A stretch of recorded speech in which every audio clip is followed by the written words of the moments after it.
Digimon Story Time Stranger, the long-awaited RPG, seems to be a smash hit by all accounts. Lifelong Digimon fans are loving it. Critics who don't care about Digimon but love a good RPG are giving it rave reviews. Pre-orders and Steam charts, the closest things we have to success metrics at this time, are all exceeding expectations. Between Time Stranger and the new anime Beat Break, Digimon is so back. This is the comeback fans have been waiting for. We are in the Time Stranger era, but what happens next though? I want to use this video to discuss the post-release period because we spend months and years building up to Time Stranger, then it comes out and suddenly it's here, it exists, the new game is out. Do we all just play it and then go back to hibernation until the next story game? Not necessarily. Here's what we know is coming for Time Stranger's post-release, and here's what I suspect we might see in the near future. Welcome back to the DigiKnow. If you like hearing a guy yap about Digimon, Beyblades, Shaman King, do me the tiny favor of hitting subscribe. So as I said, right now, Time Stranger is looking like a huge success. Let me unpack that a bit. As of the time of recording this video, the game is at 78% on Metacritic off 46 reviews. Cyber Sleuth in comparison had a 75% with 45 critic reviews for the PS4 version. Digimon Survive, the last new game from the franchise, had a 70% average score. Time Stranger's also got 8.9 in the user reviews, which is not an ultra scientific point of data, but it's the highest user score for a Digimon game, with Digimon World 1 on the PlayStation 1 in second place at 8.8. Depending on when you took your screenshots, Time Stranger has been in the top 5 global bestsellers list on Steam charts, peaking at number 3 on October 1st, around the time that review embargoes were lifting. On Saturday, October 4th, the game hit an all-time peak of 81,513 people playing the game at the exact same time, and that was PC only, not counting PlayStation or Xbox players. It's possible that it hits another peak in between me recording and releasing this video, though don't be surprised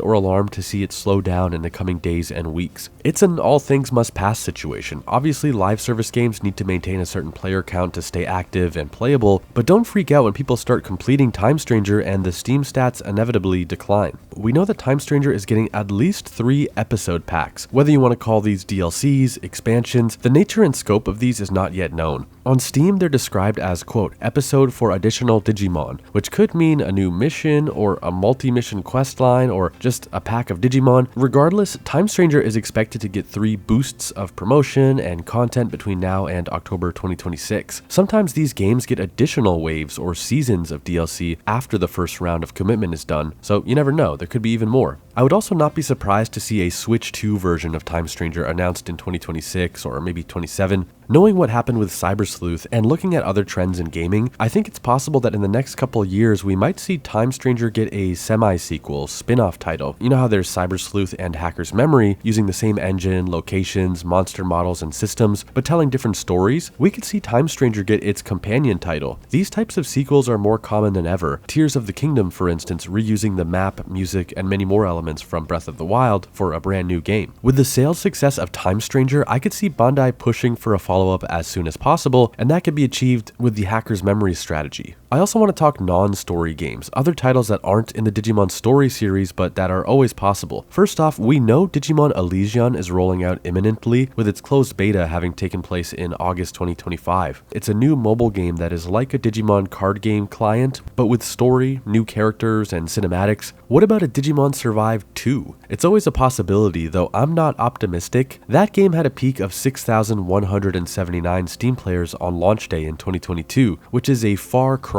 from Time Stranger's 81k. The Digimon Games social media accounts also shared in December 2022 that the game had hit a 500,000 units sold milestone, which is nice, but perhaps not enough to greenlight a sequel. Digimon World Next Order hit a 1 million copies sold milestone in October of 2024, which is great, but that was achieved across multiple years and multiple platforms. Still, with those numbers in mind, I think it is far more likely we see something from the Story subseries before we see anything more from Survive or World. In terms of other areas of the Digimon franchise, we also have Beat Break, the newest anime, airing right now. Digimon anime tend to run for 50 to 70 episodes, about a year and a half of airing weekly. This will take us all the way into 2027 if my math is correct, and if Beat Break is structured like past Digimon anime. This next thing I'm about to say is pure speculation, but 2027 is the year that the Digimon Adventure 02 epilogue takes place in, and I think that could be a great year to release the next theatrical Digimon film. We got Last Evolution Kizuna in 2020, Zero to the Beginning in 23, but we haven't heard a word since then. I've had a tinfoil hat theory that Kizuna and the Beginning are the first two parts of a trilogy of films, and 2027, the year of the Zero Two epilogue, could be the right time to end this trilogy. So that's all for this relatively short video going over what the next couple months and years may look like for Digimon games, anime, the Digimon multimedia franchise in general. Although Time Stranger is ultimately a single-player RPG, it does have 3 DLCs planned, and its massive launch bodes well for more in the future. Additional DLC, an entire side sequel like Hacker's Memory, time will tell.